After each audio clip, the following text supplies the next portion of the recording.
Hi, this is Mel from Mesa, Arizona. Um, this video is going to be on kiwi. I was wanting to grow a kiwi plant here in Mesa, Arizona, but most of them are a colder climate. But I found that the hardy kiwis can grow in zones 5 through 9, and I'm in a zone 9B.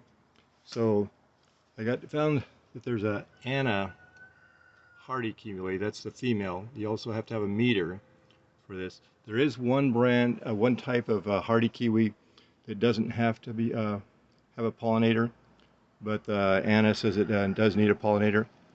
I ordered from two different companies. This one came in, it's about 3 foot long. Doesn't have a lot of leaves on it because they do leaves their leaves in the winter time, and right now it's January.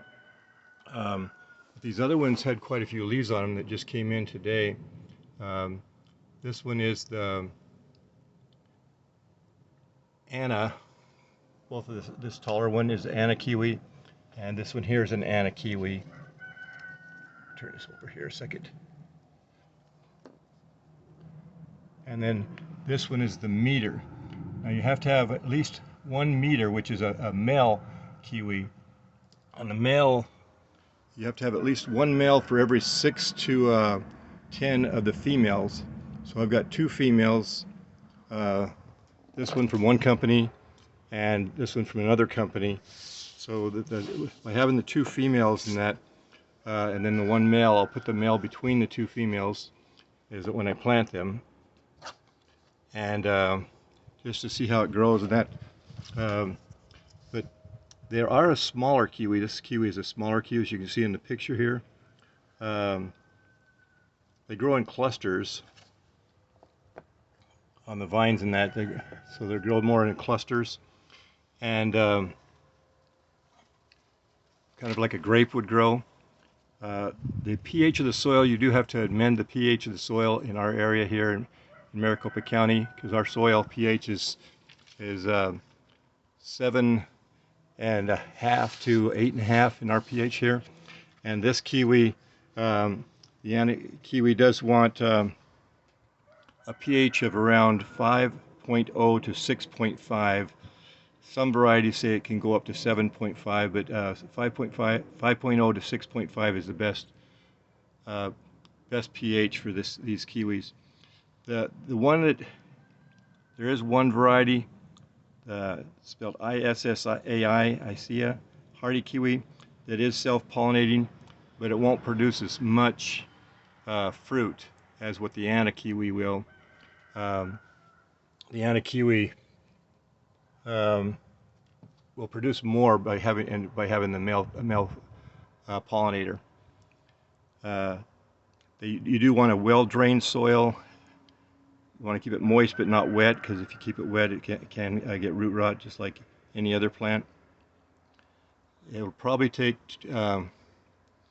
around 2 years for these plants to produce fruit. So I won't expect anything this year, but maybe possibly next year to get fruit.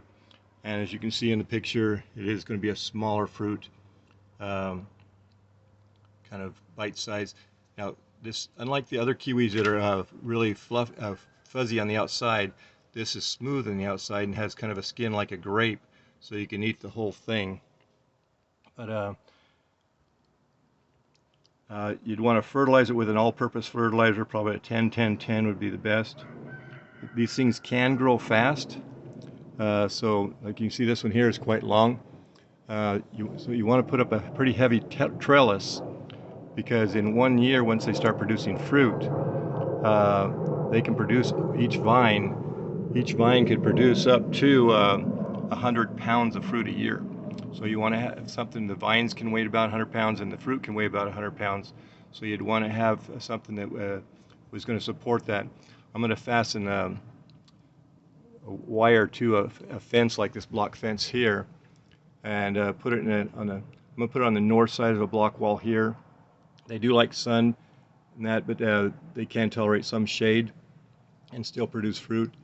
But in Arizona, because it's a lot hotter in the summertime, I'm going to have it on the north side of a block wall and fasten it right to the block wall, so it can grow up that fence on the north side of the wall. and you have to have a pretty strong trellis because they can grow 15 to 20 feet in one season, and then produce 100 pounds of fruit. Now, they usually will last around a year, so you'd want to propagate these. The best way to propagate them is by laying one of the vines down in the ground and letting it root out, and that would root out and it'd produce another vine. Or you can do cuttings and try to do cuttings and put some rooting hormone on it and plant it like that.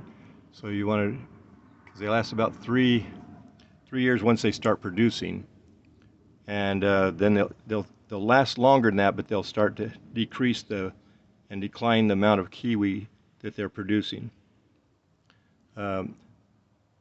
Kiwis can help in a lot of things in the body.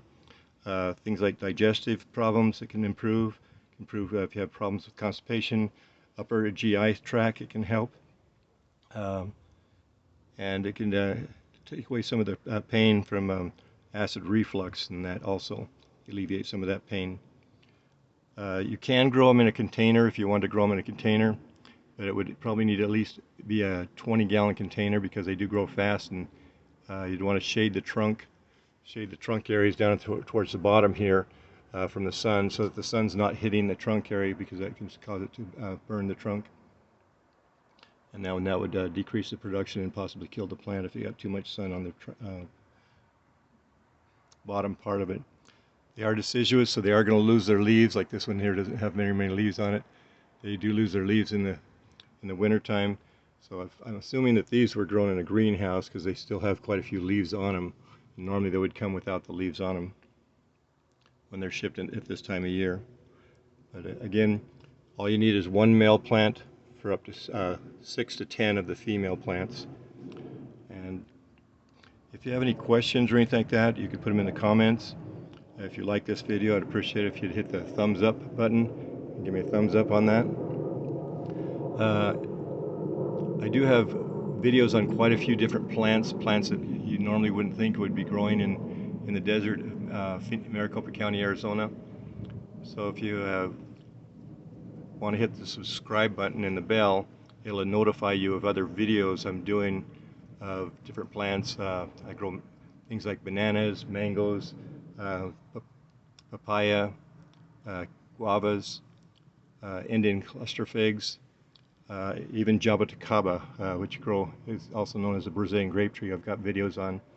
So join us on my channel, and thank you for watching today. Have a great day.